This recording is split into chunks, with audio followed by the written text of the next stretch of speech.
Hi YouTube, ACDodd here again, and welcome to another episode on the road tuning with me, ACDodd. This time I've got a nice Austin Metro for you and another mini Moke.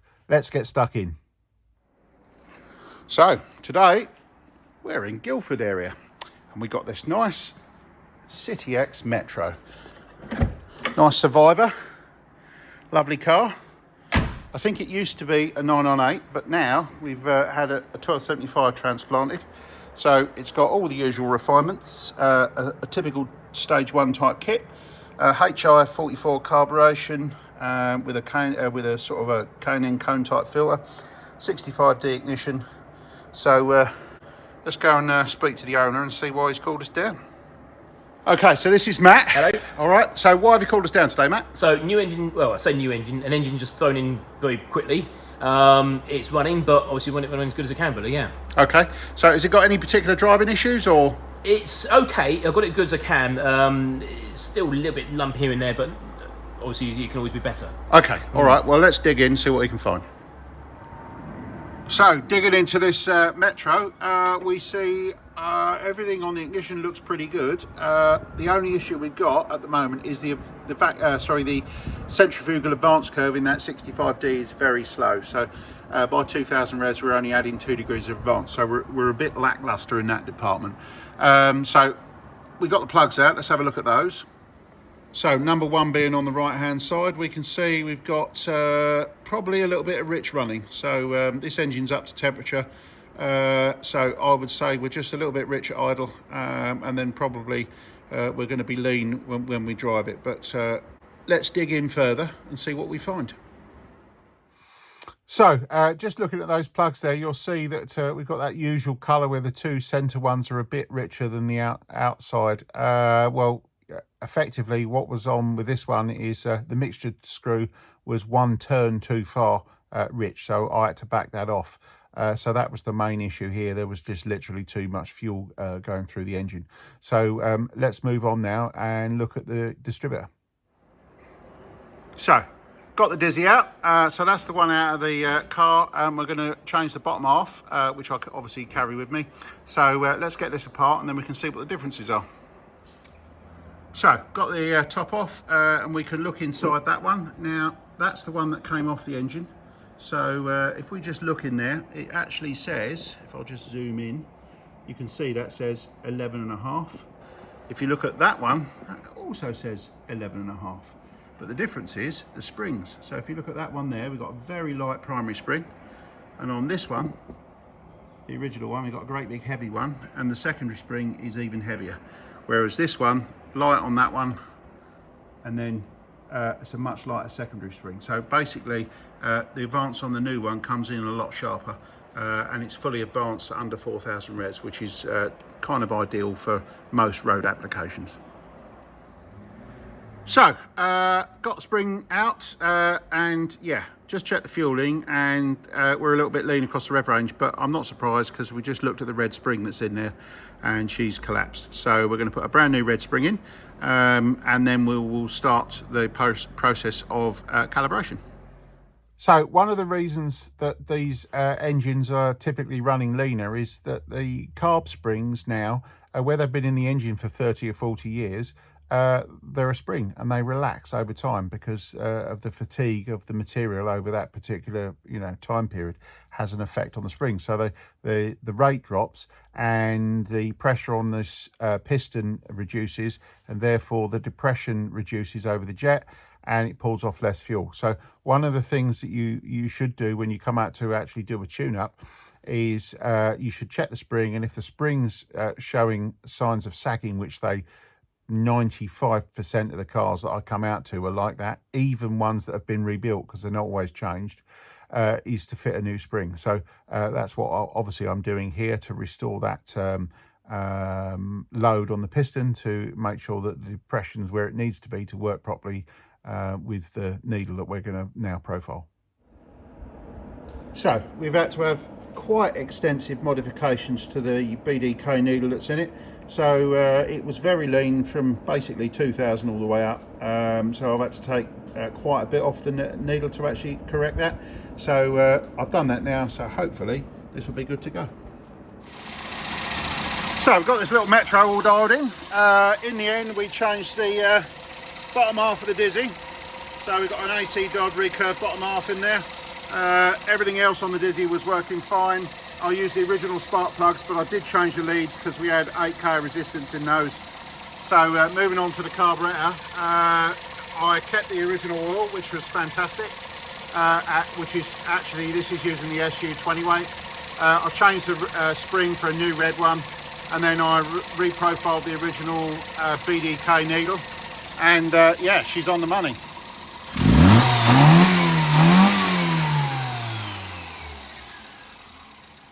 Sounds quite angry now, so we'll send the owner out in it and see what he thinks. As ever, Carl's just come back from a 15-minute test drive. Have a look at the spark plug. She's beautiful. That tells me that the tune-up's good and my equipment's working fine. My work here is done. Okay, so Matt's been out in his car. What's it like now, Matt, this Metro? So, yeah, much more smooth now, yeah. So there's no sort of flat spots at all. Pulls nice in bottom end, keeps going right through the rev range now. So excellent. Yeah, so car. More power? Yeah, definitely more power, yeah. Wonderful, yeah. Okay, excellent. Well, I think if I asked you, would you recommend this to anyone else? I think I know what you're going to say. Absolutely, definitely, yeah. Worth the money, yeah. All right. Well, thank you very much, and thanks for getting me down. Let's crack on with this next car. Good. So, next car. Look, we have another Moke, and this is a Moke Californian. So, awesome machine. Under the bonnet, we haven't got the 998, but we've got a 1275. So, I think it's it looks all relatively standard because it's all got standard manifolds on and HS2 carb.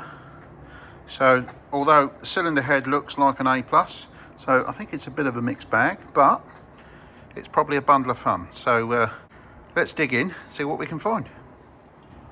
So we're getting into this one. What we're looking at now is I put a new set of spark plugs in, and then obviously I started looking at the ignition system, and although the advance curve is pretty good in the distributor, in reality we need vacuum. This is a relatively standard engine and we've got no vacuum. So what we're going to do is we're going to change that for one of my recurve Dizzies with a high power setup and put a 0.8 ohm coil on it as well. And then I'll re-gap those plugs and then we can go from there. Right, so I've got the distributor out and I just wanted to show you something. I can't believe it, I've never ever seen that before, but the distributor, bottom half of the distributor, the castings actually broke. Amazing. Every day is a school day. I've never seen that before. Now, a broken casting on the bottom of a distributor, very rare. Now, I've since had a quick word with a few of my tuners, and there was only one of them that responded to say they'd seen that before on one distributor. So clearly it does happen, but you know, owners don't know that until you take the thing out. So it's always best to make sure that your equipment and the stuff on your engine is actually working, because you can have breakages like this which go unnoticed, and effectively that's not really supporting the shaft in that distributor. So we may have even had a bent shaft in the distributor, which has caused that fatigue on the aluminium case to break. So yeah, very interesting. Anyway, it's a good job that we're actually going to replace the whole thing, and it, you know, as it turns out, we're going to replace the entire ignition system on this vehicle. So moving on, you'll notice there's big changes, and that's because we decided to change the whole lot. So what we've done is we got rid of the distributor with a vacuumless arrangement. So now we've got a new ACDodd Power Spark high energy distributor with a 0.8 ohm coil, as you can see there. We've got a brand new set of leads because the leads that were on it wouldn't stay on the distributor cap. And obviously the new plugs that I put in, I've now taken them back out and opened up the gap from 25 to 35 thou. So variable dwell, vacuum, proper advance curve, so the engine's responded really well. So what we're doing now is we turned our attention to the carburetor. So this engine is fitted with a standard cast iron manifold, and it had one of these type air filters on. Unfortunately, that was causing a restriction to the point where a standard 998 needle was was fueling pretty good. So I took the air filter off and then realised that we got a lot more airflow, so it's leaned out. So I think in due course the owner's going to change the manifold for a different one, so it changes the angle of the carburetor so we can get a full K&N filter on the back, because at the moment that little tiny thing is restricting the airflow. So what we're now doing is we are dialing the needle in, and I'm going to tune it without the air filter on, so the owner, when he puts a K&N on, it's going to at least be in the ballpark. Okay, so what I was alluding to there is obviously changing the air filter. Now, the reality was, off camera, we had a conversation after I shot that video, and actually what we agreed to do was to leave the manifold alone, fit an elbow on the back of the carb and actually change it back to a standard airbox. But what we were going to do is obviously do what I do in other videos, which was drill that airbox strategically, and then obviously to make the best use of the that airbox, and also to make sure we get the maximum airflow through the airbox into the carburetor. So because I've done these before, I roughly know you know, how to profile the needle for these scenarios with and without the filter on. So you know, once you've done over 1,000 of these, you tend to find out things and know stuff. I don't put everything on my videos, but my point is, you'll just have to trust me here that I can do that because I have appropriate experience. But my point is, I've explained to the owner of the vehicle how to do that, and that's what they're going to do. And what that will mean is it saves the owner money because they won't have to take the exhaust off and take the inlet manifold off and separate all that out and all that sort of gubbins. So yeah, just leave the manifold alone and put an elbow on the back of the carb with the standard airbox, drilled it with a K&N filter inside that airbox, and she'll be good to go. So, got this one running. In the end, I used the original AAC needle. Obviously, we removed the air filter because the air filter that was on it was too restrictive. Some extensive modifications to the needle, but also we were running 2050 oil. Now, this piston was very slow to rise, so in actual reality, by the time I've modified the needle, we needed to go down to 10 weight hydraulic oil. So that's now what we've got in the carburetor. Now, together with the other modifications and the timing setting, this sounds excellent.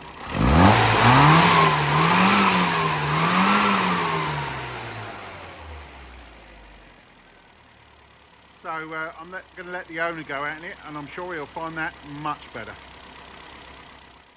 So a lot of people forget about the oil in the dashpot, and you know, this was a classic example. It's got very thick oil and piston was very slow to rise. Now, had I left that in there, it would have done no good on the acceleration enrichment because it would have been very rich. So, you know, we needed to lean it out so we didn't obviously put too much fuel through the engine on acceleration. But secondly, it would have slowed the car down in the lower gears because the piston rise was too slow. So, you know, people need to understand that the last thing you do on an SU when you tune it is to tune the damper oil. And this was a classic example. We went from 2050 down to 10 weight hydraulic. So that's one extreme to the other to get that piston to rise fast enough. And in reality, in some cases, you also need to modify the damper if you can't get it to rise quick enough. So it is something to bear in mind. So the Moke's just come back for its after its 15-minute test drive, and as we can see, the old spark plugs look absolutely fantastic. So my work here is done.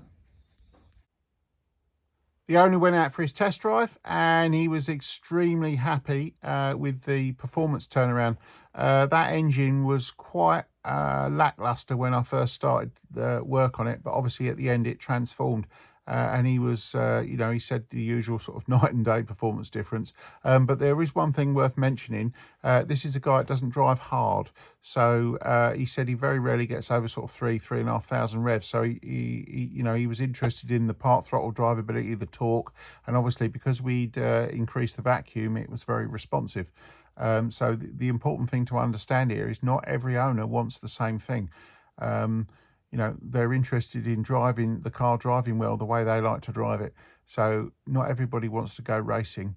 But the important thing about doing a tune-up is, as I said to him, It's okay that you want it to run well there, but it also has to run well if you're in an emergency and you want to put your foot down, the car has to go. So I have to do the tune the same for every car, in as much as I have to make sure it's right at every point in the rev range, so that when you do put your foot down, it actually responds well.